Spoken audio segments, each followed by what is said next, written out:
नमस्ते, मैं doctor Pooja Trihan, consultant pathologist and zonal chief of lab Uttar Pradesh, Metropolis health care की तरफ से आज आप लोगों से बात करूंगी थायराइड बीमारियों के बारे में।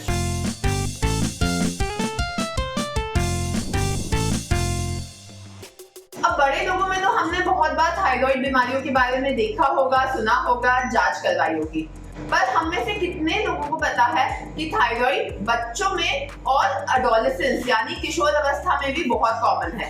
अब थायराइड बीमारी किन प्रकार की होती है? थायराइड बीमारी में हो सकता है या तो हाइपोथायराइडिज्म, मतलब थायराइड ग्लैंड कम तरह से काम करता है, या हो सकता है हाइपरथायराइडिज्म में थायराइड ग्लैंड ज्यादा काम करता है। इसके साथ साथ हो सकता है गोइटर में क्या होता है, बच्चों के गले में एक सूजन आ जाती है। उसके साथ साथ बहुत कम केसेस में कैंसर भी हो सकता है। अब बच्चों में सबसे कॉमन होता है हाइपोथायराइडिज्म। अब हाइपोथायराइडिज्म के क्या क्या लक्षण होते हैं? तो सबसे पहले पैदा होते से तो हमें कोई लक्षण नहीं दिखेंगे। पैदा होने के कुछ समय बाद हमें दिखेगा कि बच्चों की ग्रोथ कम हो रही है, बच्चों का विकास कम हो रहा है। अब ये विकास दोनों तरह का होता है, शारीरिक और मानसिक। तो हम देखते हैं कि बच्चों में शारीरिक और मानसिक विकास दोनों तरह से कम हो जाता है। उसके साथ साथ क्या होता है? उसके साथ साथ बच्चों में मोटापा बढ़ जाता है, चेहरे पे सूजन आ जाती है, चेहरे के साथ साथ शरीर के बाकी अंगों में, पैरों में भी सूजन आ जाती है, ठंड लगना, बच्चों को अत्यधिक ठंड लगने लगती है। अब ये बीमारी किन किन बच्चों में देखी जा सकती है? तो जो बच्चे प्री टर्म होते हैं, प्री टर्म मतलब समय से पहले हो जाते हैं, उनमें इनके चांसेस ज्यादा होते हैं। इसके साथ साथ वो गर्भवती महिलाएं जिन्हें गर्भावस्था के दौरान थायराइड की कुछ दिक्कत हुई है या पहले से उन्हें कोई दिक्कत है, उन सबके बच्चों के अंदर थायराइड की बीमारी होने के चांसेस ज्यादा होते हैं। बच्चों के साथ साथ ये बीमारी एडोलेसेंस यानी किशोर अवस्था में भी देखी जा सकती है। किशोर अवस्था में भी इस बीमारी के सिम्टम्स बच्चों जैसे होंगे, साथ ही साथ उनकी कुछ एक्स्ट्रा सिम्टम्स होंगे, जैसे उनकी भी ग्रोथ, विकास, शारीरिक विकास धीरे होगा, वे बच्चे मंदबुद्धि हो सकते हैं। इसके साथ साथ उनकी प्यूबर्टी, जिसे हम किशोर अवस्था बोलते हैं, वो डिले हो सकती है, देर से आ सकती है। लड़कियों में अगर थायराइड की दिक्कत होती है तो उनका मासिक धर्म अनियमित रूप से हो सकता है। अब इस थायराइड की बीमारी से बचने के लिए हमें क्या क्या जांचें करनी है?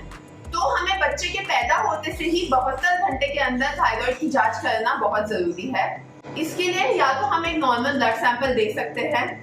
इसके साथ साथ एक नया टेस्ट आजकल लैब में आया है जिसे हम बोलते हैं न्यूबॉर्न स्क्रीनिंग। इसके अंदर हम बच्चे के हील से यानी उनकी एड़ी से एक खून की ड्रॉप लेते हैं, उसे लैब में प्रोसेसिंग करके भेजते हैं और उससे कंफर्म पता चल सकता है कि बच्चे को थायराइड है या बच्चे को थायराइड नहीं है।